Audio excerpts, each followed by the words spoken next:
It is not yet dawn, but it seems the entire town of Silverton, Colorado is wide awake, headed for the school gym.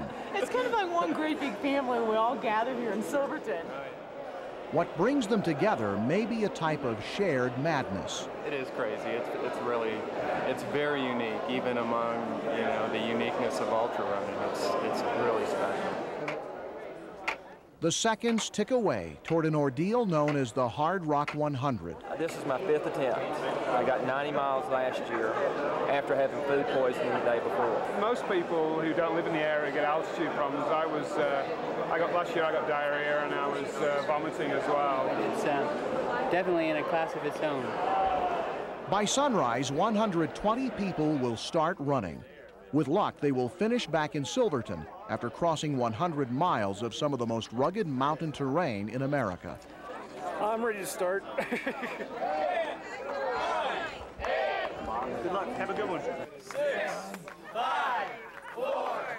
I'm awake. 3, 2, 1. Get out of here!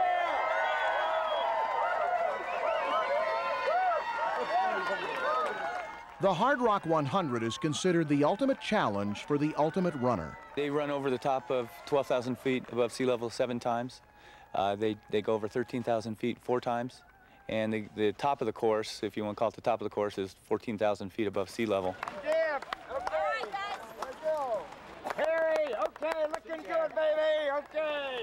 Just a few miles from the start, the runners reach Mineral Creek. This is the first time they're going to get their shoes wet, but it won't be the last. From here on out, wet feet will be the least of their problems as they climb into the heart of the high country. The San Juan Mountains are a place of wild beauty, but it wasn't the scenery that attracted settlers more than a century ago. It was gold and silver. Much of the infrastructure from mines that were established more than 100 years ago remain rusting up here. It is that legacy of hard rock mining that this race commemorates. In fact, most of the race course follows old mining trails that are scattered throughout these mountains. When you come out of Cunningham and up that way, a lot of the trail is literally blasted out of solid rock. This is no place for a runner to stumble. That's a good 1,000-foot drop off that vertical wall and then down into the scree and talus. The Hard Rock is called an endurance run, but the combination of altitude and terrain means runners actually walk about 40% of the course. So far, so good. Long way to go, though.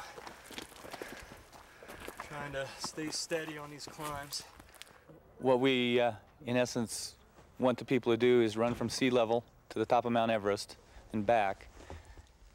They climbed 33,000 feet, in 100 miles, and they have to descend that.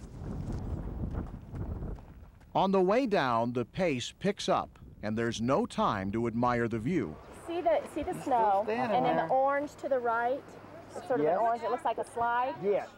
From an aid station along the course, apparitions emerge on a distant ridge. Oh, yes, I see it right in the saddle.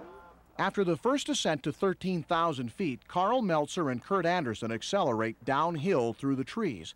They lead the race after 18 miles. Their early arrival at this aid station has some predicting that they are burning themselves out early. I think they're strong, but I don't know if they have a lot of sense, really. It's going great. Do you want a jacket? 82 miles to go. We've got a windbreaker for you. No, I'm good. Thanks. See you guys. Bye, Carl! Yeah.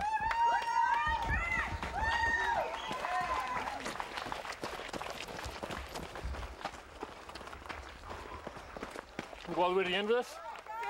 As other runners check in, volunteers work to get them back on the trail as quickly as possible, refilling water bottles, checking for injuries, changing shoes.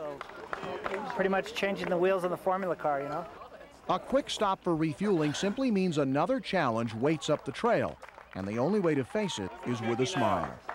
11 o'clock. Yeah, looking forward to Telluride, too. Do some shopping while we're there.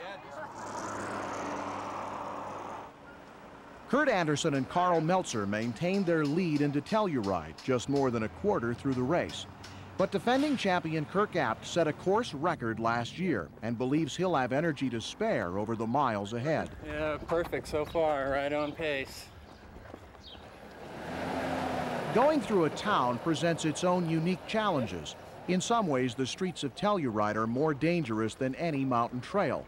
Runners actually look forward to another climb to 13,000 feet and the uncertainty of summer weather in the Rockies. So they have to be prepared to run in heat, they have to be prepared to run in snow, they have to be prepared to run in rain.